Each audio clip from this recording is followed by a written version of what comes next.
Next on Rugby Wrap-Up's MLR Weekly, Lance Williams of the Utah Warriors, Marissa Hall of the Twin City Gemini, John Fitzpatrick of Rugby Morning, and an homage to the very cool NCR CRC 7s, plus the best recap in rugby.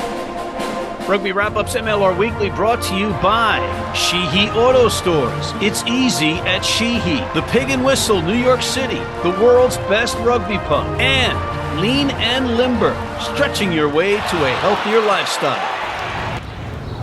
There is a massive responsibility on the 23 that are privileged enough to step out on that field today.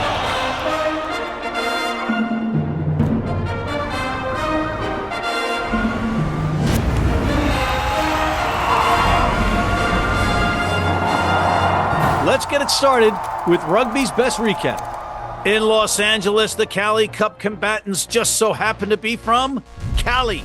And LA and San Diego could not be more evenly matched or in need of a win. Some early, at times spotty defense saw them knotted at 17 in the 54th minute when the visiting Legion broke through and unleashed a scoring frenzy by both teams while both exchanged yellow cards as well.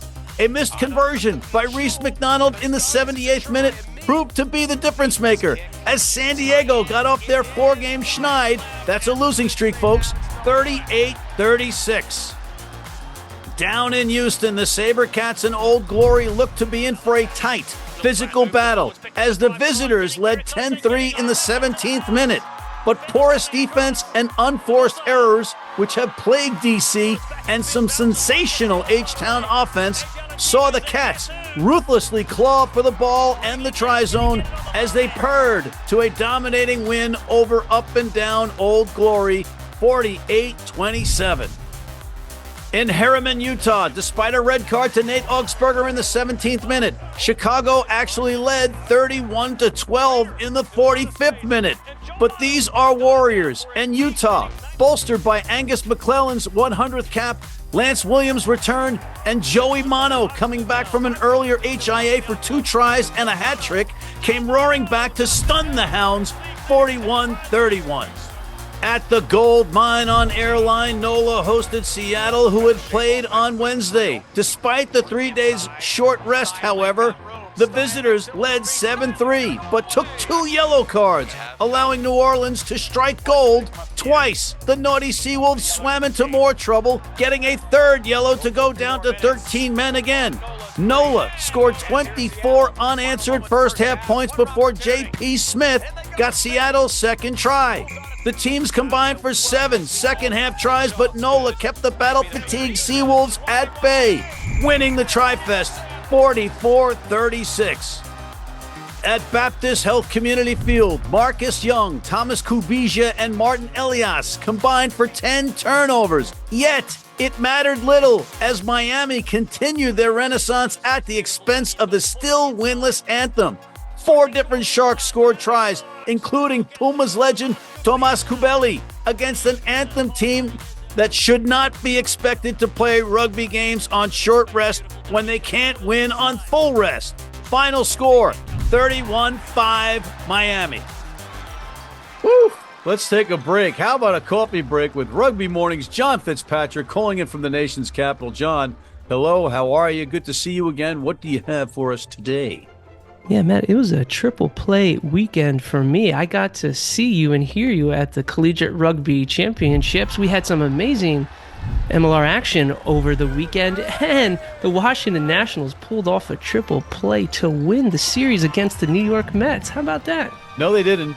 The ball hit the ground. It was not a line drive at the first baseman. It was not a triple play, and the game should have been won by the New York Mets, but that's not what we're here to talk about. We're here to talk about the rugby.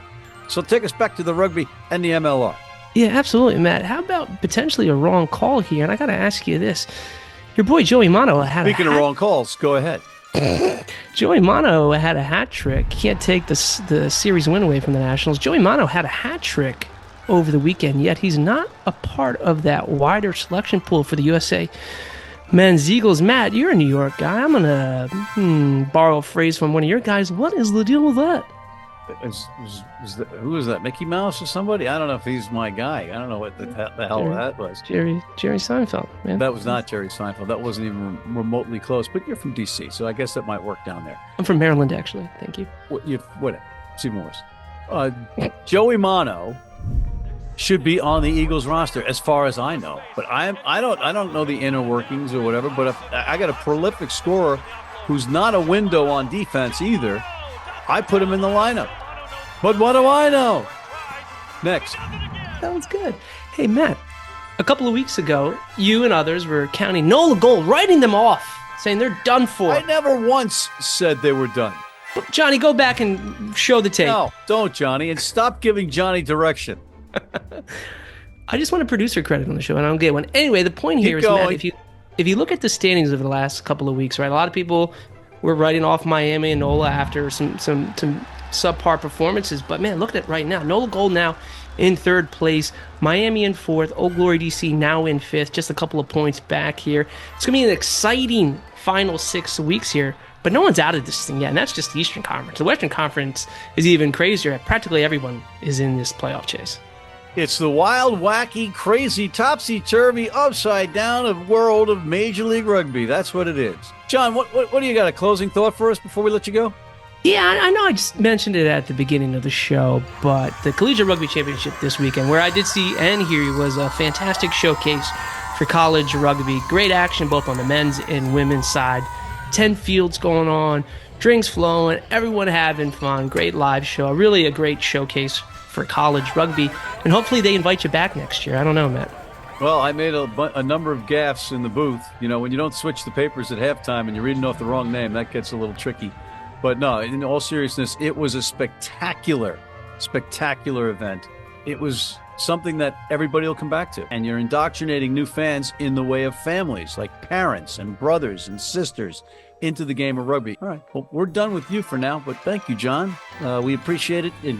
We appreciate you, John. We have to take a break, but we'll be back after this. Digs like a demented mole there. Need a great price on a new vehicle? Sheehy makes it easy. Easy Price shows you our lowest prices on the Mid-Atlantic's largest selection. Find your best price online or at any of our 31 dealerships. It's easy at Sheehy.com. If you're in New York City and want to watch some great rugby, have some great food, and some great times, go to the world's best rugby pub, the Pig and Whistle on West 36th Street.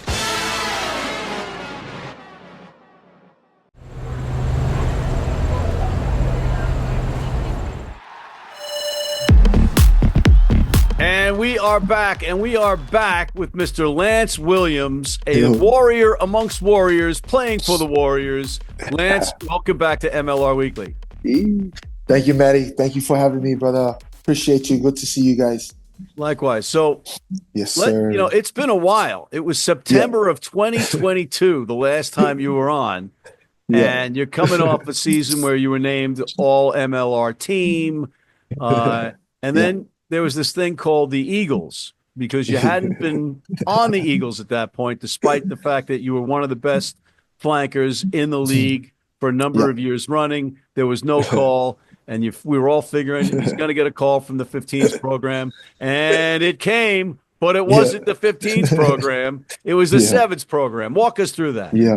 So being with the Warriors for 6+ years now, or actually 5+ years now, and getting this opportunity to represent my country with the red, white, and blue in the 7s program. So obviously I tried to do that path of the 15s route, but now I'm really grateful that I at least had the opportunity to wear the jersey, the USA jersey, in the 7s program. And it's been a great experience traveling the world with the 7s program. So I've been with them about a year and a half, almost 2 years after leaving the Warriors. So it's been great, man. The experience of traveling the world and playing the sport that I love and the Olympics, learning. Yeah, trying to be make the Olympic team. And it's just been a great learning experience. Honestly, like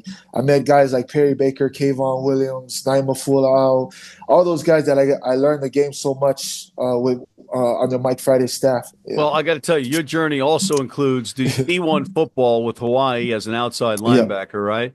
Yeah, yes, sir. Yeah, a natural transition to flanker or a back row player from linebacker is just, it's not easy. But you also grew up with rugby in your veins, right? Yeah, Western Samoa and Hawaii, where you spent growing up. So where were your formative years spent?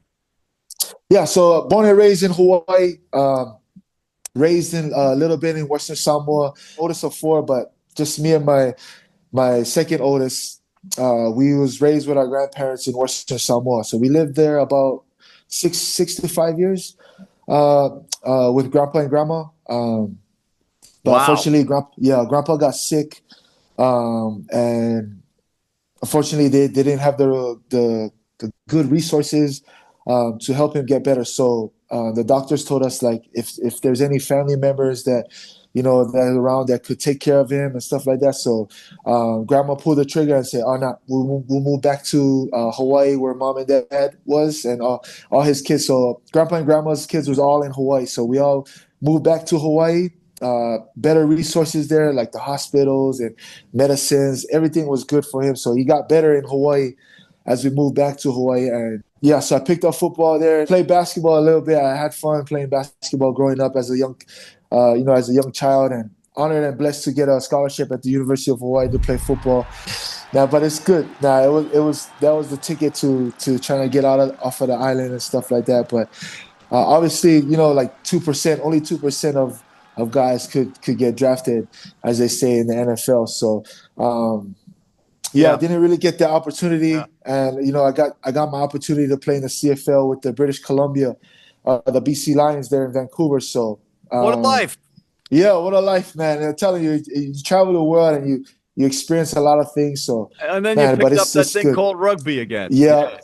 With the Utah Warriors, you're an original Warrior. I think you've got also Angus McClellan and Zion Going and maybe Lasike. But yeah, there's a couple of guys that we will call pioneers that set the tone and the foundation for the Founding Warriors fathers. here. You've had a remarkable changeover, and you've been through the ups and the downs and the wins and the mind-numbing losses. Yes, and now you've come back and you come into this great situation because this team is firing on all cylinders. Yeah. What's the biggest difference between yesteryear and now?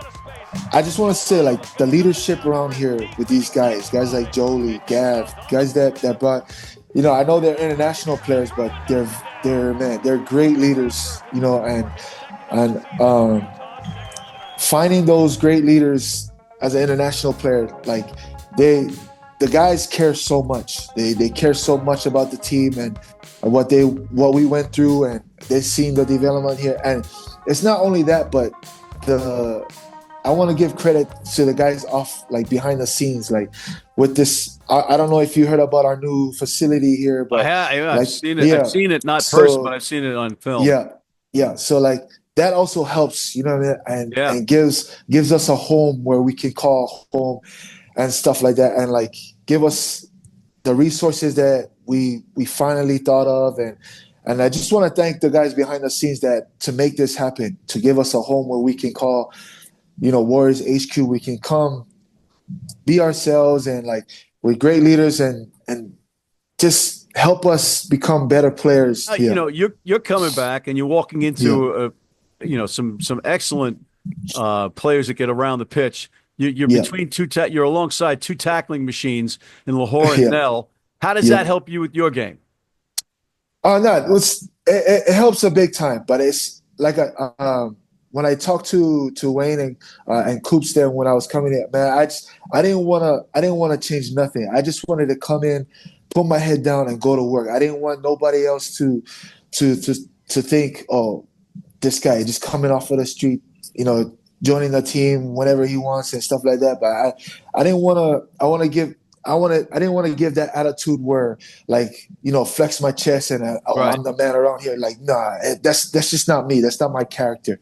So when I when I got my conversation with Coops before coming in and joining the team, I told him, man, I just want to come and learn. Man, this team, the boys around, the camaraderie, the culture here, it's just been awesome, man. Like the leadership here, everybody cares about their job so much that, their one mindset is just to at least continue on to what we're doing on right now with the Warriors program. So, how long do you want to play?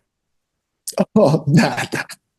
Man, I don't know, man. How's the body? The body is good. The body is good. Like, and what weight are you going now, and what weight were you with sevens? Man, before I left to sevens, I was about 42 pounds. Coming back now with the Warriors, I was about like 227, 228. Does that work for you or against you? No, I gotta build up a little bit, man. So like honestly, getting my first start this past weekend with Angus, with his 100 cap. That's awesome. Man, that was a true very emotional moment for me where I started with Angus and now I get to continue on with Angus with his 100 cap. Yeah, so it's been good, man. This past weekend, just the fitness was good. Getting around the pitch was so good, but it's just my body. Getting to the big boys and stuff like that, trying to, getting the big contacts now. I got to get used to my body with that. Obviously, sevens is not like that. It's just not constantly hitting. It's here and there. It's here and there outside. And you'd be one of the bigger guys on the pitch in sevens. Yeah, 100%. But no, it's good. I can feel my body coming back to that mindset of I got to get back of getting my shoulders in. You know what I mean? Getting pushed for the ball. Like I said, I learned so much from the sevens. Like obviously, like with Ben Pinkelman helping me with my poaching and stuff like that with sevens and my skills of all my passing and stuff, and just like little things that I could bring in from the sevens to the 15s where I can scan early. You know what I mean? Stuff like that. So I took those little skill moments and stuff like that when I was in the sevens and brought it into my game here with 15s and stuff like that. So now I just got to get used to the big hits now, getting my shoulders, my chop tackles and stuff like that. So, and I know that my body will get used to a bit, with a week or two or so. So, well, with 3 games in 8 days, I mean, you got you can make that adjustment fast. Exactly, 100%. That's a whole that's another whole different show. But yes, sir. Look, I know you're pressed for time, and we're running out of time. But I am very excited. When I saw that you were back, I was like, I'm excited about that, and I'm rooting for you. In the meantime, I want to really thank you for coming on, man. Thank you. Nah, Matty, thank you. I appreciate you guys, all you guys' hard work behind the scenes that nobody sees, So everything that you guys been doing of growing the sport of rugby here in the U.S. and getting guys like me and myself and guys like other guys to come on this broadcast to at least grow the sport and learn about the players here in the MLR. So appreciate you, Matty. I'm going to tear up in a second. Watch it. No. It's just me, you know what I mean? Like, just thank you guys, man. All the guys, your team behind the scenes are making this happen and growing this MLR sport in the US. So thank you, Matty. Appreciate you, brother. And right back at you, man. I'm really looking forward to watching you play the rest of this season and 10 more after this. Yes, sir. Thank you. Yes, right. sir. Lance Williams of the Utah Warriors. We'll be right back after this. And now for the Major League Rugby Play of the Week, brought to you by the Rugby Network. In the 62nd minute of a thriller between Utah and Chicago, the incorrectly unheralded D'Angelo Leoila sped and bowled his way through the Hounds' defense, firing a one-handed Pat Mahomes-esque pass to Nick Benn for a critical try in the Warriors' scorcher of a comeback win. And that is your Major League Rugby Play of the Week, brought to you by the Rugby Network. I wouldn't like to be at the bottom of that.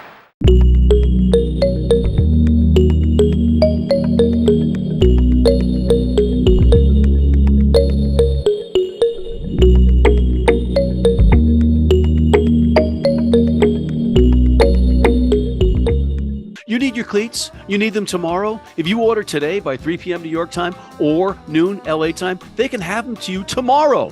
Young, old, male, female, if you're playing on turf, if you're playing on grass, if you're playing in the rain, you're playing in the heat, they've got you covered. RugbyNow.com. Go there now.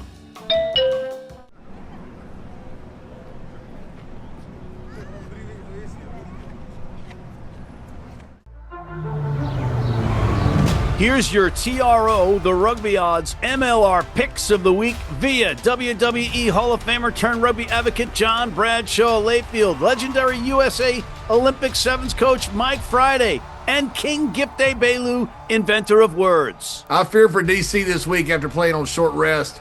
I'm rooting for them, but I think Utah's going to beat them because of the break. They just give up too many breaks.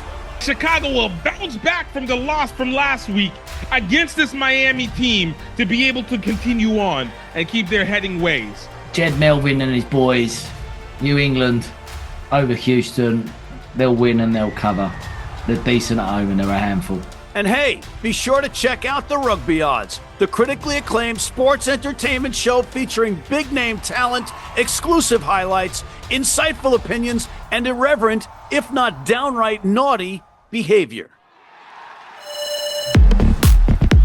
And we are back, and we have the pleasure of welcoming into MLR Weekly a WER star from the Twin Cities, the TC Gemini, Marissa Hall. Marissa, welcome to the show. Thank you. Thank you for having me. All right. So, Marissa, just some background info for folks to get to know you a little bit. You're from Cottage Grove, Minnesota, and you were what, a volleyball player and a basketball player? Volleyball and track, actually. What in track? 200, 100, relays. Okay. So you got some speed. Oh, yeah, just a little bit. All right. So let's go back to the beginning. And I don't mean the beginning of you existing, but your rugby beginning. How did you get involved in rugby? Yeah, one of my friends in high school played, and she was like, I think you'd be really good. Come try it out. I did, and the rest was history. So I started when I was a junior in high school. Junior in high school, and where did they put you? I don't remember. I think I really played like everywhere. I don't remember just being a back or a forward. I think I was like interchanging all the time, just depending on who was there. Right, so then you went to Lindenwood. Yeah, I was recruited by Penn State, Lindenwood, a couple other colleges. And then Lindenwood was on the rise. They hadn't won a national championship yet. So I was like, I want to help them win a championship and get there and get past Penn State. So I ended up going with Lindenwood. You were recruited by these schools, which is great. I mean, coming from rugby, did you ever in your mind think that that would happen when you were in high school? No, I thought I would be going to college for volleyball for sure. And you made that switch. What made you make the switch? I don't know. I just love like the aggressiveness of rugby. It's just a whole different game than volleyball, obviously. Cut to now, you're playing professional rugby. Yep. TC Gemini. Do you think you would have played at the highest level of volleyball? For sure. Yeah. Do you miss it? Athletics. I do miss it. I tried to play volleyball in college too, but they told me I got hurt enough with one sport, so. Kind of makes sense. Yeah. All right. So, volleyball player turned rugby player. It's the typical story. No, it's not. It's not a typical story at all. But it's pretty cool to be a professional rugby player. What's the thing that strikes you the most about it in terms of being able to tell people when they ask you, what do you do? You say, well, I'm a professional rugby player. Yeah, a lot of people are very surprised. They wouldn't guess that people will say I'm girly or whatever. So I think it is a big shock, but I love it. I love the shock factor. Well, my brothers say the same thing about me, and I don't care what they say about that either. You were a foundational 5 pick by the Gemini, and what that means is you weren't subjected to a draft or being picked by another team. So they thought enough of you to make you that cornerstone pick, much like last week's guest, Misha Green Yachts of New York. So that had to be very cool. Yeah, that was awesome. Getting that call from Sylvia meant the world to me, and then getting to come back home was just the cherry on top. And not having to relocate to some other city with that challenge or the decision on, I pass up my career, because they're not exactly throwing boatloads of money at you. Yeah, and I actually was, I'm living in Virginia, so I did relocate, but easy to relocate. I have a bunch of family, so I'm living with my sister right now, so. Oh, wow. Not a teammate or a roommate or something like that? No, with my sister and her 2 kids, my niece and nephew. All right. Who is the most influential person in your career in rugby? Oh, my goodness. That's such a hard question. There's so many coaches that have helped me along the way, but I would probably say my Scion coaches, Toshi and Joanne, and then a couple of coaches I had from Minnesota as well. Sign, of course, that legendary sevens team travels from different tournaments. And I see that you're also Nova 15s and the Honey Badgers for 10s. Yeah. So you've been around, you've gotten a lot of exposure in the different codes of rugby as well. Yes. And so what's your favorite thing about rugby? I just like that I can be a different person on the field than I am off the field. I get to bring out my aggression and then kind of use all of my skills from all of my past sports, which is really unique. As a professional athlete now, different professional athletes have different views on this, but what's your view on being a role model potentially? Yeah, just being super positive on and off the field, I think is the biggest thing that we can do, and just try to grow the game. So, and like for kids looking up to you as a professional player, did you ever look up to anybody as a professional women's player across the seas or anywhere in the States? Oh yeah, for sure. Homegrown players, I would say KJ Johnson, she's coached me and I've gotten to play with her before, and now I'm playing with her again on TC Gemini, so that's great. Chetta Emba, and then I got to play with her in the January camp, so that was a full circle moment too. Right. So that was a spoiler alert, right? You wrote. I was going to say that you were on the USA Rugby radar. You were in the camp in January. How did that go for you? Really good. Hopefully we'll get capped within the next year or two, so stay tuned for that. So what position do you want to play with the Eagles? Lock, flank, 8, anything that gets me on the field. Good answer. Very good answer. You hear that, coaches? Versatile and willing to move around. Okay. You got a couple of causes that you're interested in, if I'm not mistaken, right? And one of them is about helping children and families and the environment. Can you enlighten us on that a little bit? I've always been huge into children. I get to live with my niece and nephew here. So I love just like uplifting the community, anything I can do positively to impact anybody's life, especially a children, just, makes my day. So. Did your niece and nephew get to come to the home opener, which you guys won, to even your record at 2-2? Yeah, they were super excited. My niece had everybody signing her actual real shirt. So she is super excited for the tournaments and the games. What do they call you? Auntie Marissa. That's nice. That's cool. All right. Well, listen, it's been a pleasure talking to you. I know that you're busy and you took the time out to make time for us, and it's much appreciated. Best success going forward. Thanks so much, Matt. All right. That is Marissa Hall.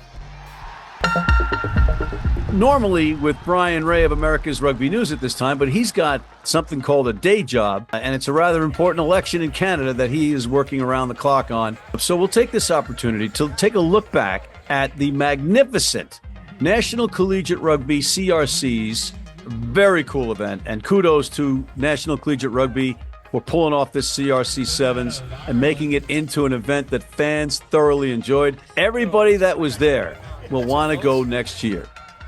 On that note, we are out of time, so I want to thank Mr. Lance Williams of the Utah Warriors, Marissa Hall of the TC Gemini, John Fitzpatrick of Rugby Morning, and thank you for tuning in.